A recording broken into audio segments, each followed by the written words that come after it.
কৃষ্ণ কৃষ্ণ শুধু শ্রী কৃষ্ণ। শ্রীমদ্ ভাগবত গীতা শ্লোক পড়া। দাদা ভাইরা আপনাদেরকে আমি বলি, গীতা পকেটে রাখবেন, কিন্তু শ্লোক মাঝে মাঝে স্নান করার পর পড়বেন। প্রতিদিন একটা করে শ্লোক পড়তে পারলে লাভ আছে। অনেকে প্রশ্ন করবেন, প্রদীপবাবু শ্লোক তো ভুল হয়। আমরা পড়তে গিয়ে শ্লোক তো ভুল হয়। ভুল হলে কি হয় আমি বলি, এদিকে বাচ্চাদের শব্দ বন্ধ করেন, একটু সরিয়ে দিন। শ্লোক যদি কারো ভুল হয় তাহলে মহাপাতকের কাজ হয়। তাহলে বলবেন শ্লোক পড়বো না, বলতে হবে আমাদের। হতেই পারে ভুল, কিন্তু আইন যেমন আছে ফাঁক তেমন আছে। আপনাদের বলে দিই, এই শ্লোক কথাটা কোথা থেকে শুরু হলো? শোক। শোক মানে দুঃখ। শ্লোক কথাটা শোক থেকে শুরু হলো। কোন শোক? দুটো সারস পাখি ছিল, একটা স্ত্রী একটা পুরুষ। যখন সারস পাখিটা, পুরুষ পাখিটা মারা গেল, স্ত্রী পাখিটা হাহাকার করে খুঁজে বেড়াচ্ছে কাঁদতে কাঁদতে। তাদের শোক দেখে শ্লোক তৈরি হলো। ওই জন্য আপনাদেরকে বলে রাখি, শ্লোক পড়তে পড়তে যদি ভুল পড়েন মহাপাতকের ভাগী হতে হয়। পণ্ডিত বললেন আপনি ভুল পড়বেন, হতেই পারে, তার আগে একটা কথা উচ্চারণ করে নেবেন, আপনারা ভুল পড়া হবে না। আপনি শ্লোক পড়বার আগে দাদা ভাইরা এই কথাটা উচ্চারণ করবেন, হরিয়ম হরিয়ম হরিয়ম, 3 বার। তারপর শ্লোক পড়ুন, আপনার ভুল হলে ক্ষতি নেই। শ্রীমদ্ ভাগবত গীতাকে আপনার কাছে রাখুন। ভগবান শ্রীকৃষ্ণের মুখস্থিত বাণী ভাগবত গীতা 90টা ভাষায় প্রচারিত হইয়াছে। ভগবান শ্রীকৃষ্ণের চরণ থেকে জন্ম হয়েছে গঙ্গা। চরণ বড়, মুখও বড়। চরণ ধরলে ওপরে পৌঁছানো যায়। গঙ্গাকে সম্মান দেবেন, গীতাকে সম্মান দেবেন, আপনাদের কাছে নিবেদন। এইদিকে তৃতীয় নিয়ম হচ্ছে, প্রত্যেক দিন কোনো মেয়ে পেটে বাচ্চা থাকলে মন্দিরে প্রণাম করে যদি বলতে পারে আমাকে একটা কৃষ্ণ ভক্ত সন্তান দাও, কৃষ্ণ ভক্ত সন্তান তার হবেই, একবারে 100%। তাতে কোনো কোনো কোনো কোনো ভুল নাই। আমি এখানে দাঁড়িয়ে বলে দিলাম।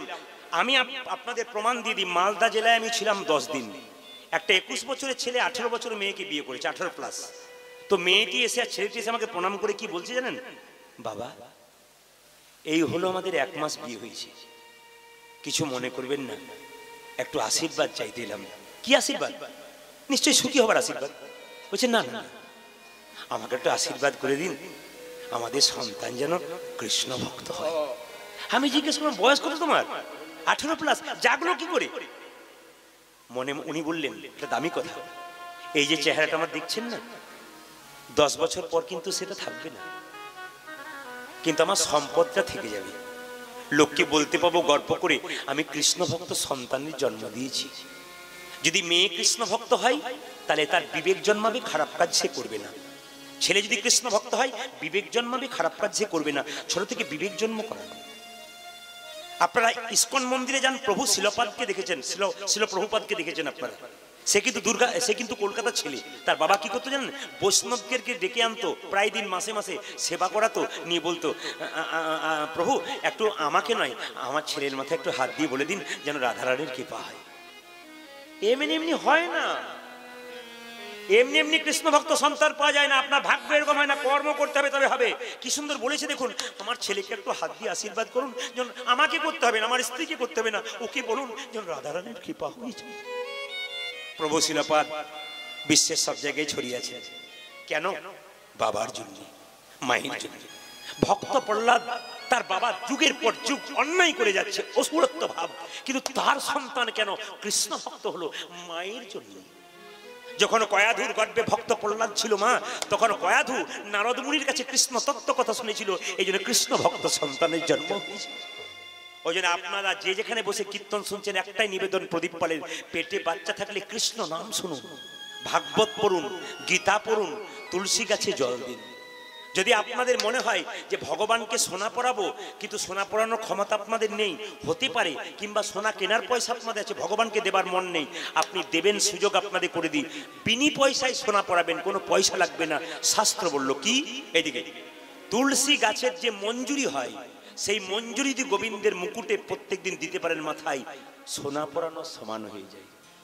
তুলসী গাছে জল ঢালবেন, যে গর্তের মধ্যে গাছটা রয়েছে ওই জলটা যেন উপচে না পড়ে যায়। তুলসী গাছে ছায়া ডিঙ্গবেন না, স্নান না করে তুলসী পাতা তুলবেন না, মহাপাতকের কাজ হবে। অনেক কথা আপনাদের বলে দিয়েছি, ইউটিউবে আপনারা শুনেছেন। তুলসীকে সেবা করুন। তুলসী গাছকে যে গাছ মনে করে সে অপরাধ করে। এখানে জানতে হবে কৃষ্ণ প্রেয়সী তুলসী, তারকে প্রণাম করলে কৃষ্ণ স্বয়ং তার কাছে আসবে, আমরা কৃষ্ণের কৃপা পাবো। এই জন্য তুলসী গাছের সেবা করাবেন। একটু বলবেন মায়েরা, বাচ্চা জন্ম নিলে মুখে কি দিতে হয়? নিম পাতা। যাকে দিয়েছিল আর কি, এ খেয়েও ছিল অল্প স্বল্প, হ্যাঁ অল্প স্বল্প খেয়েছি। তো বলে রাখি মায়েরা, নিম পাতা দেন বাচ্চাকে। কি দিন বলুন তো? মধু দিন। একজন হাত তুলে বলতে পারবেন দাদা ভাই এরা মধু বাচ্চার মুখে দিলে কি হয়? মিষ্টি মিষ্টি। এটা ভুল ধারণা। মধু দিলে কিন্তু মিষ্টি মিষ্টি কথা বলে না মা। তত্ত্ব হচ্ছে কি জেনে রাখুন, বাচ্চাটা জন্ম নিয়ে কান্নাকাটি শুরু করলো, পাড়ার লোকেরা বলল ও কৃষ্ণমণ্ডল তোমার যে পাতা চাপা কপাল গো। মায়েরা কপাল দু প্রকার আছে, একটা পাতা চাপা, একটা পাথর চাপা। 200 কিলোমিটার ঝড় দিলেও পাথর সরে না, এত কাজ করেন তবু কপাল ফেরে না। আবার অনেকে পাতা চাপা কপাল, হুস করে হাওয়া দিলেই পরিষ্কার হয়ে যায়, তার মানে পরিবর্তন হয়ে যায় কপাল। দেখো লোকে ছেলে চাইছে পাচ্ছে না, আর তুমি অভাবের সংসারে ছেলে পেলে, তোমার কপালটা খুব ভালো।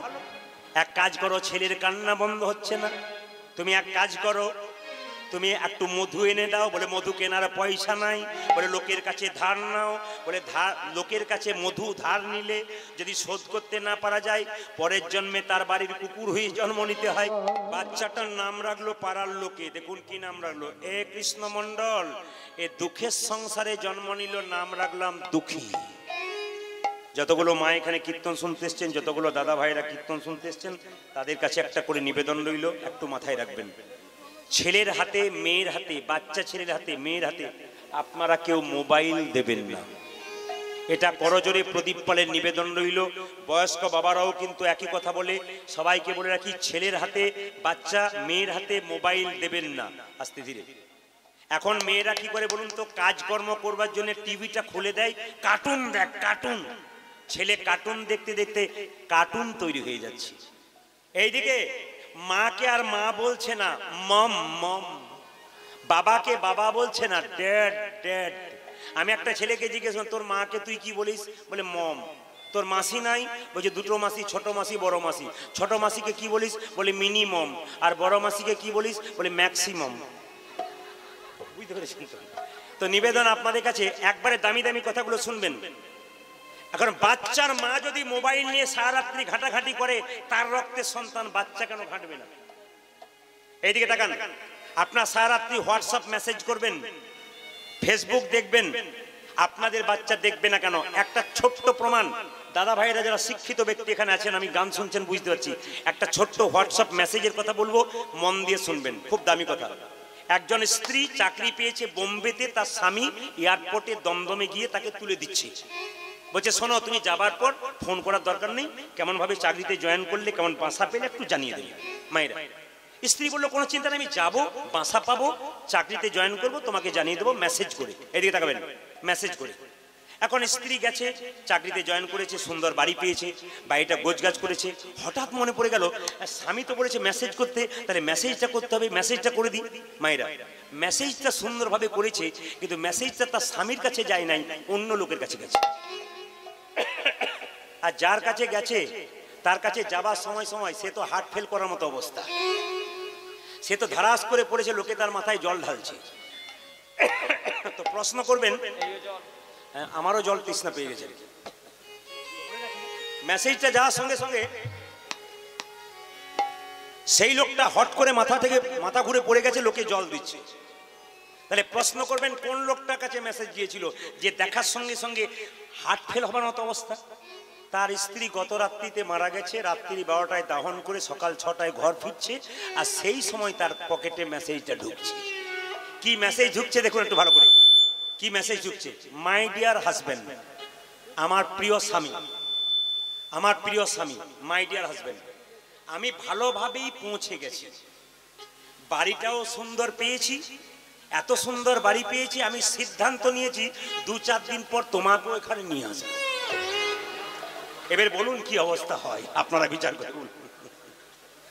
এই জন্য মেসেজ যে মাঝে মাঝে গন্ডগোল করে বাবা, তার প্রমাণ আপনারা দেখছেন তো। এই জন্য যদি বলুন রাধা রানী কি, শ্যাম সুন্দর কি, মদন মোহন কি, হরিবাসর কি, চৈতন্য ঠাকুর কি, হৃদয় চৈতন্য ঠাকুর কি।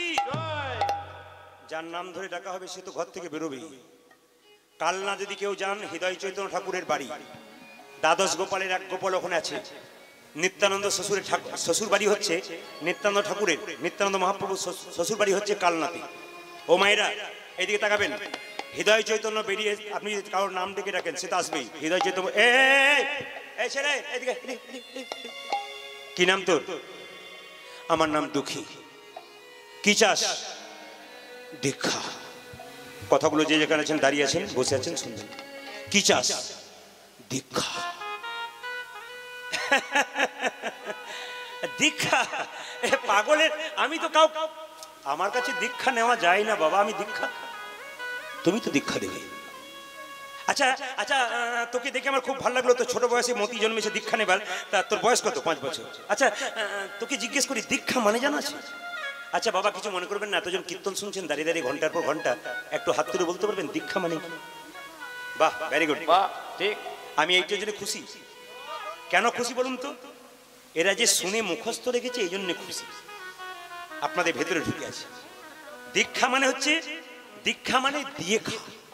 যারা দীক্ষা নিয়েছেন তারা মাছ মাংস ডিম যা খাচ্ছেন দুপুর বেলায় অন্তত স্নান করে পবিত্রভাবে গোবিন্দের চরণে দুটো তুলসী পাতা একটু বাতাসা দিয়ে তারপর খান, তার নাম দীক্ষা। তুলসী পাতা মাথায় নিয়ে গোবিন্দের চরণে তুলসী পাতা দিলেন, সেই তুলসী পাতা মাথায় নিয়ে যদি গোবিন্দকে প্রণাম করেন, সেই তুলসী পাতার জল যদি মাথায় নিয়ে গোবিন্দকে প্রণাম করেন, ভক্তি করেন, উপপাপগুলো দূর হয়। উপপাপ কাকে বলে? যেমন আপনি রাস্তা দিয়ে পেরোচ্ছেন, পিঁপড়ের গায়ে পা দিয়েছেন, জানতেই পারলেন না ছোট পিঁপড়ে মরে গেল, অজান্তে আপনার পাপ হবে। এমনও তো হয় রাস্তা দিয়ে যাচ্ছেন, কাউকে একটা গাল দিয়ে ফেলেছেন, খারাপ গাল, আপনি কিছুই মনে করেন, পাপ কিন্তু আপনার হয়ে গেছে। এই উপপাপ দূর হয় যদি কেউ তুলসী পাতাটা গোবিন্দের চরণ থেকে মাথায় নিয়ে একবার পুজো করতে পারে, প্রণাম করতে পারে। হরিভক্তি বিলাস বই যদি পড়েন তাহলে এগুলো পাওয়া যাবে। এইবার সবাই শুনুন মন দিয়ে একটা একটা করে।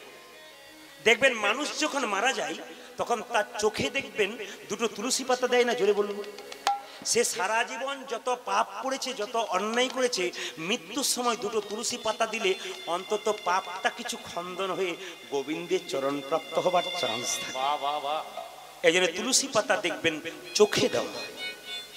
একটু আপনারা শুনবেন মাইনা, তুলসী পাতা যদি প্রত্যেক দিন কেউ গোবিন্দের চরণে দিয়ে 5টা করে খেতে পারে, 100 রকমের রোগ তার দূর হয়। তাহলে এই নয় আপনি স্নান না করে চটি পরে জুতো পরে তুলসী পাতা তুলে ছিঁড়ে খাবেন ছাগলের মতো, তা বললে হবে না। গোবিন্দের চরণে দিয়ে তারপর খাবেন। এইদিকে তুলসী পাতা কিন্তু সবাইকে দেওয়া যায় না। গুরুদেবকে তুলসী পাতা দেবেন, কিন্তু পায়ে দেবেন না, গুরুদেবের বক্ষে দেবেন। নিত্যানন্দ মহাপ্রভু অদ্বৈত শ্রীবাস গদাধর সবার চরণে তুলসী পত্র দেওয়া যায় না। ব্রজেন্দ্র নন্দন যেই শচীসুত হলো সেই বলরাম হইল নিতাই। আপনি বলরামের চরণে দেবেন, নিতাইয়ের চরণে, মহাপ্রভুর চরণে দেবেন, কিন্তু অদ্বৈত মহাবিষ্ণুর অবতার তাকে দেবেন, শ্রীবাসকে দেবেন না, তিনি ভক্তি তত্ত্ব নারদ। গদাধরকে দেবেন না, তিনি রাধা তত্ত্ব, তার হাতে দেবেন। রাধাকৃষ্ণ যুগলে থাকলে মায়েরা অন্তত রাধার হাতে তুলসী পত্র দেবেন আর কৃষ্ণের পায়ে দেবেন। গুরুদেবের কোনোদিন পায়ে তুলসী পাতা দেবেন না, গুরুদেবের বক্ষে রাখবেন। তবে বলি কৃষ্ণের ছবি ওপরে রাখবেন, তারপর দেবদেবী, তার নিচে কিন্তু গুরুদেব, এটা মাথায় রাখবেন। তবে একটা কথা বলি, সবার ঘরে কিন্তু কেউ কোনোদিন কৃষ্ণের মন্দির করবেন না, সবার ঘরে কেউ ভগবানের মন্দির করবেন না, যে বাড়িতে আপনি শুয়ে থাকেন। তাহলে প্রশ্ন করবেন, প্রদীপ বাবু আমার তো একটাই বাড়ি, তাহলে কি মন্দির করতে পারবো না? হ্যাঁ করবেন, নিয়ম আছে। কি নিয়ম আছে? আপনি কাঠের একটা সিংহাসন করেছেন, মন্দির রেখেছেন, যেখানে শুয়ে থাকেন সেই বাড়িতে, কিংবা তাকে রেখেছেন আপনি, তাকে সুন্দর করে একটা কাজ করবেন, যখন আপনারা শোবেন না তার আগে একটু পর্দা দিয়ে দিবেন। শাস্ত্র পরিষ্কার করে কথাগুলো বলেছে, এগুলো মানতে পারলে জীবন লাভ আছে। এই জন্য কীর্তন শুনতে আসতে পারা যায়। তো মুকুন্দ লক্ষ্য করুন, মুকুন্দ সরকার ছোট্ট ছেলে দুঃখী হৃদয় চৈতন্যকে বলে আমি দীক্ষা নিতে চাই। দাঁড়া, দীক্ষা নিতে গেলে তোকে পরীক্ষা দিতে হবে। কি পরীক্ষা? দেখতে পাচ্ছিস আমার বাড়িতে কতগুলো তুলসী গাছ আছে? প্রচুর গাছ। তুলসীর বাগান যেখানে, সেই জায়গাটা বৃন্দাবন। তুলসী গাছে তুই প্রত্যেকদিন এটাকে একটা মাটির কলসি দিলাম, জল এনে প্রত্যেকদিন জল ঢালবি, দেখবি যেদিন তোর জল ঢালা পরিপূর্ণ হয়ে যাবে সেই দিন তোর কিন্তু আমি কি করবো জানিস? তোকে আমি দীক্ষা দিয়ে দেবো। প্রত্যেক দিন ছোট্ট দুঃখী জল আনতে আনতে মাথার মধ্যে ঘষা লেগে লেগে ঘা হয়ে গেল দগদগে। ভালো করে শুনবেন, 5 বছরের ছেলে প্রতিদিন জল আনে, যারা মেয়েরা জল আনতে যায় তারা বলে কোথায় জল নিয়ে যাচ্ছিস, বলে হৃদয় চৈতন্যের কাছে। ও তো লোকে, ও তোর মতো কতজনকে গরুর মতো খাটিয়েছে, মন্ত্রই দেয় নাই, তোকে ওইরকম করবে, বাড়ি চলে যা। তখন সঙ্গে সঙ্গে ছোট্ট দুঃখী বলেছে, আমার গুরুদেব হলো নারকেলের মতো, ভেতরটাতে শ্বাস জল আছে, বাইরে শক্ত আছে।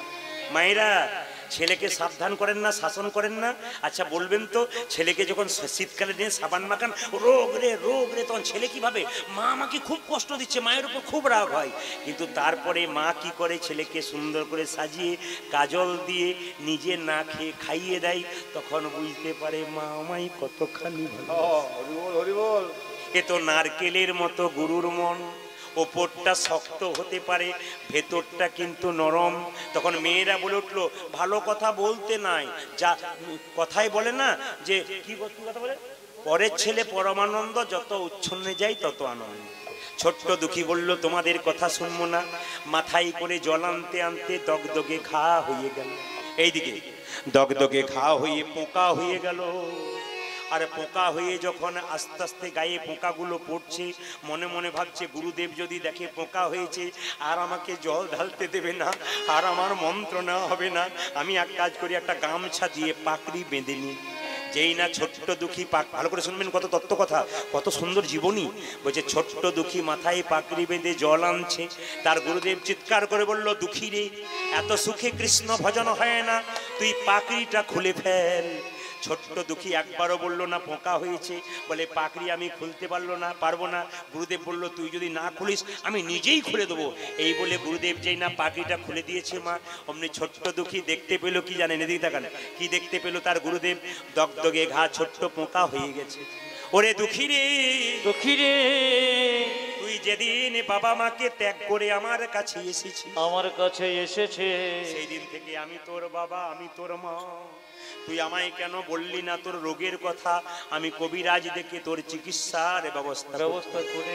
ছোট্ট দুঃখী কেঁদে কেঁদে বলে, গুরুদেব, ওগো গুরুদেব, আমি যদি তোমাকে আমার রোগের কথা বলতাম, মাথার ঘায়ের কথা বলতাম, তুমি না হয় চিকিৎসক দেখে আমার চিকিৎসা করাতে, চিকিৎসক আমায় মলম মেখে শুয়ে থাকতে বলতো, কিন্তু আমি যে কৃষ্ণ সেবায় বঞ্চিত হতাম। এসে না ওগো গুরুদেব,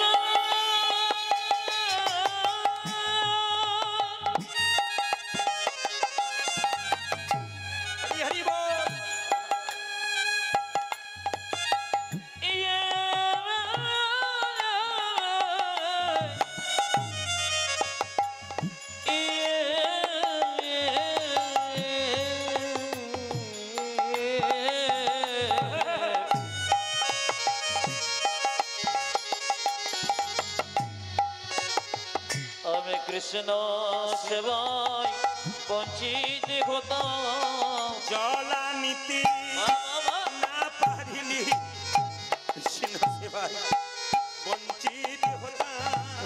জল আনিতে না পারিলে, কৃষ্ণ সেবায় বঞ্চিত হতাম, জলা নিতে না পারিলে, কৃষ্ণ সেবায় বঞ্চিত হতাম, জল আনিতে না আমি পারিলে, কৃষ্ণ সেবায় বঞ্চিত হতাম। কৃষ্ণ সেবায় বঞ্চিত হতাম। এটা 5 বছরের ছেলে, সুন্দর তত্ত্ব কথা একটু শুনবেন সবাই মন দিয়ে। ছোট্ট দুঃখী কেঁদে কেঁদে বলে, গুরুদেব, যেমন তেমন ভাবে জন্ম আমার হয়, পশুকুলে জন্ম নিলে আমি হরিনাম বলতে পারতাম না, কিন্তু কত কষ্ট করে আমি মানুষ কুলে জন্ম নিয়েছি। 84 লক্ষ জনি ভ্রমণ করে মানুষ, গুনবেন আপনারা, গুনবেন, আমি বলবো গুনবেন, 84 লক্ষ জনি ভ্রমণ করে মানব কুলে জন্ম নিলাম। সোনার ভারতে জন্মগ্রহণ করলাম। আমি ইংল্যান্ডে জন্মগ্রহণ করি নাই, আমেরিকাতে জন্মগ্রহণ করি নাই, আমি সোনার ভারতে জন্মগ্রহণ করেছি, যেখানে ভগবানের জন্ম হয়েছে। আমার ভাগ্য কত ভালো, আমি তোমার কৃপা থেকে বঞ্চিত হব। 84 লক্ষ মানব জন্ম পেয়ে, 84 লক্ষ জন্মের পর মানব জন্ম পেলাম। গুনে দেখুন, বলে বল, একটু বুঝিয়ে বল, কি করে জন্ম পেলি? 20 লক্ষ বার গাছ গাছরা রূপে জন্ম নিলাম। বট গাছ, পাকুর গাছ, শাল গাছ, বেল গাছ হতে হতে যেদিন আমি তুলসী বৃক্ষ রূপে জন্ম নিলাম, যেদিন তুলসীর পাতা গোবিন্দের চরণে গেল, চরণে আমার কত ভাগ্য ভালো, আমি যেমন তেমন জনমিনি নাই,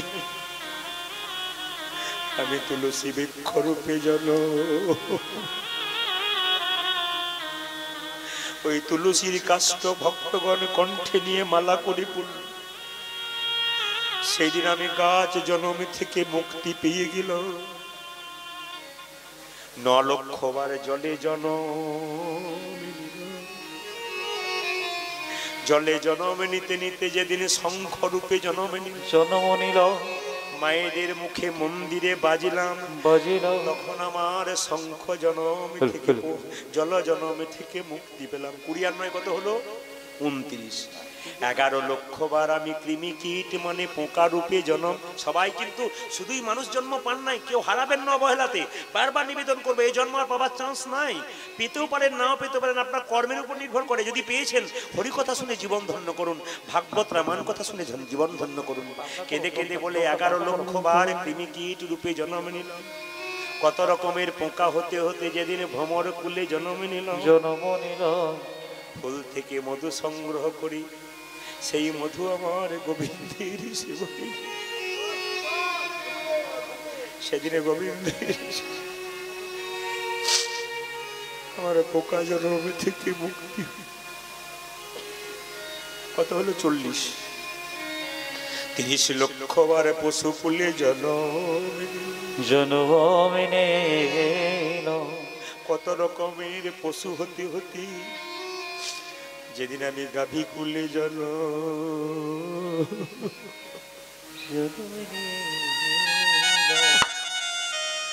কত ভাগ্য ফলে গাভী হলো। আমার চামড়া দিয়ে ভগবানের নামে খোল তৈরি হলো, আমার দুগ্ধ দিয়ে গোবিন্দের সেবা হলো। আমি পশু জন্ম থেকে মুক্তি পেলাম। শেষে আমি আর 10 লক্ষ, কত হলো? 70।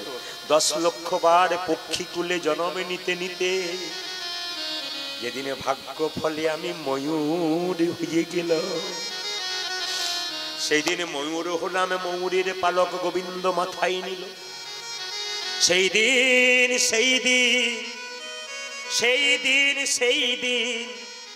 আমি পাখি জন্মে থেকে মুক্তি পেলাম। 4 লক্ষ বার বানর কুলে জন্ম নিতে নিতে যেদিন আমি রাম ভক্ত হনুমান হয়ে গেলাম। বাবা, যে যেখানে বসে আছেন একবার কান খুলে শুনবেন। মানুষ হয়ে যা পারলাম না, পশু তাই দেখিয়ে দিল। যখন সীতাকে হনুমান উদ্ধার করলো, সীতা মা তখন আদর করে হনুমানকে একটা মতির মালা দিল। হনুমান মতির মালাটা পেয়ে কি করলো দেখুন, কপালে ঠেকালো, কানে ঠেকালো, চোখে ঠেকালো, নাক দিয়ে শুকে দেখলো, জিভ দিয়ে চেটে চেটে দেখলো, দাঁত দিয়ে কেটে কেটে 64 টুকরো করলো। প্রশ্ন করবেন 63 হলো না 65 হলো না 64 কেন হলো? আসলে 64 মহান্ত রূপে কলি যুগে এলো। যুক্তিগুলো দেখবেন। সঙ্গে সঙ্গে লক্ষণ বলছে, এই হনু, মা তোকে, সীতাকে মা বলতো, মা তোকে এত সুন্দর মালাটা দিল, মতির মালা, তুই দাঁত দিয়ে কেটে দিলি। সীতাকে তখন লক্ষণ বলছে, মা এ তুমি কি করলে?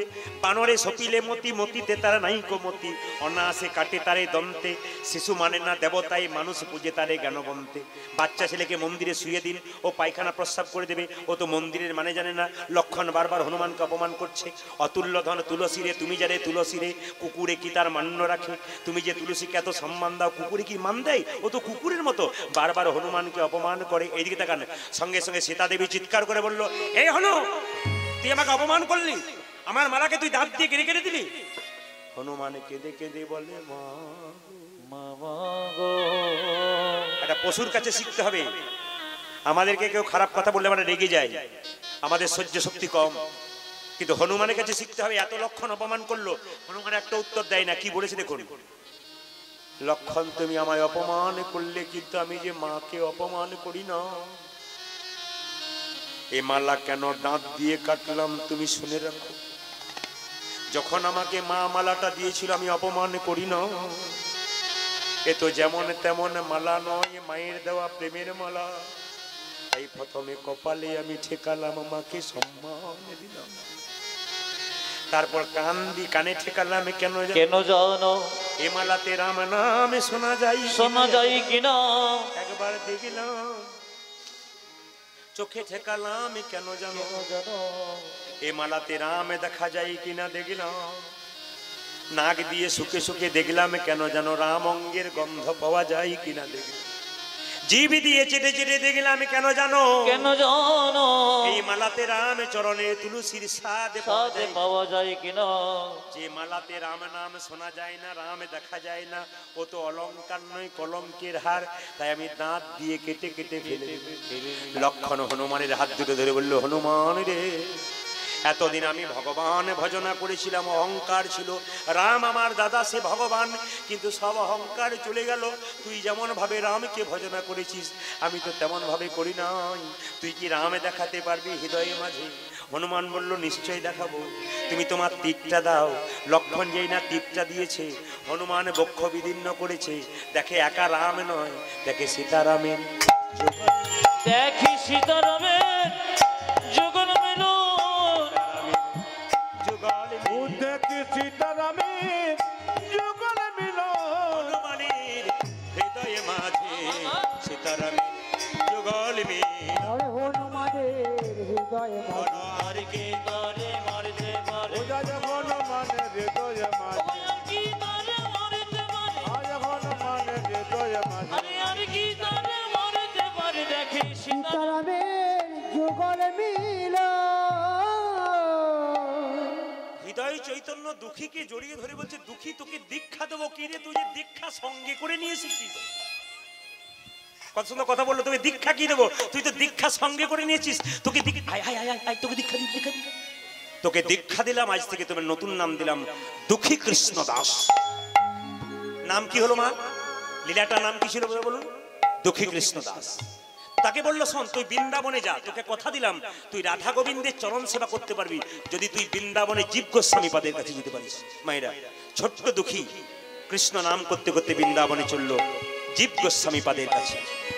ওই আমি কোথায় গিয়ে পাবো দেখা, দেখো আমার ঘন শ্যাম, আমার ঘন শ্যাম। ওই আমি কোথায় গেলে পাবো গো দেখো, আমায় কোনো শ্যামে আমায় কোনো আমি কোথায় গেলে পাবো গো দেখা, আমার ঘন শ্যাম, আমার ঘন শ্যাম। ওই আমি কোথায় গেলে পাবো গো দেখা, আমায় ঘন প্রেমে আমায় বাঁচাতে। কোথায় আমার কৃষ্ণ কানা?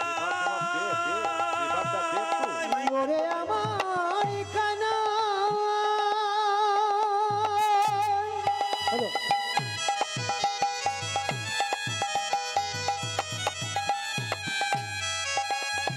ধনী মাইরা, একবার দেখা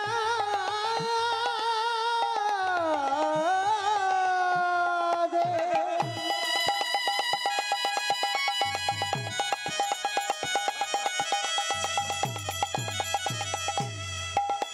ওরে আমার কানা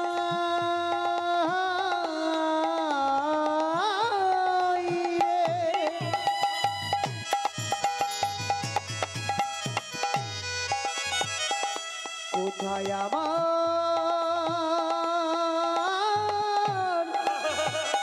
কৃষ্ণ কানা? কোথায় আমার কৃষ্ণ কানা?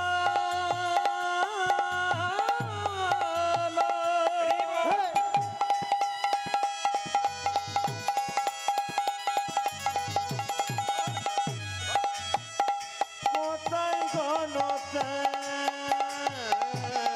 আমি কোথায় গেলে পাবো গো দেখা, আমার ঘন প্রেমে আমার বাবা।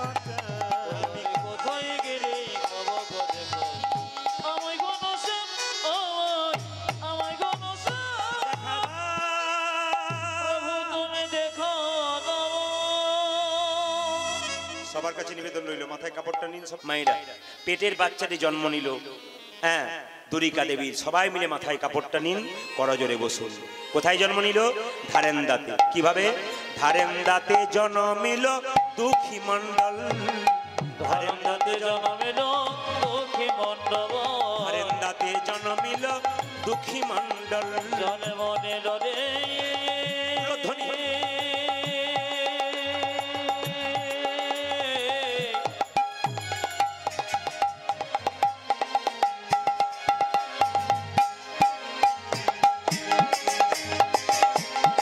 দুঃখী মণ্ডল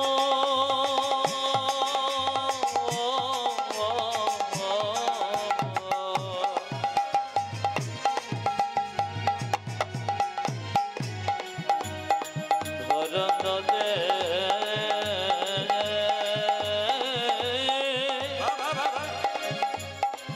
জন্ম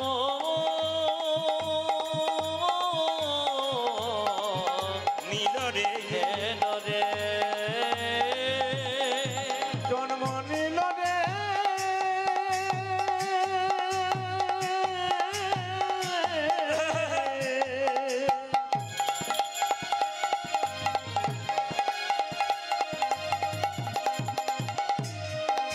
আমার দুঃখী মন্দ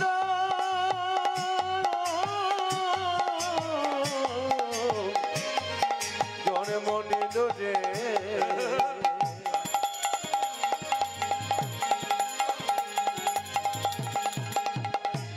আজ ধারে ডাকি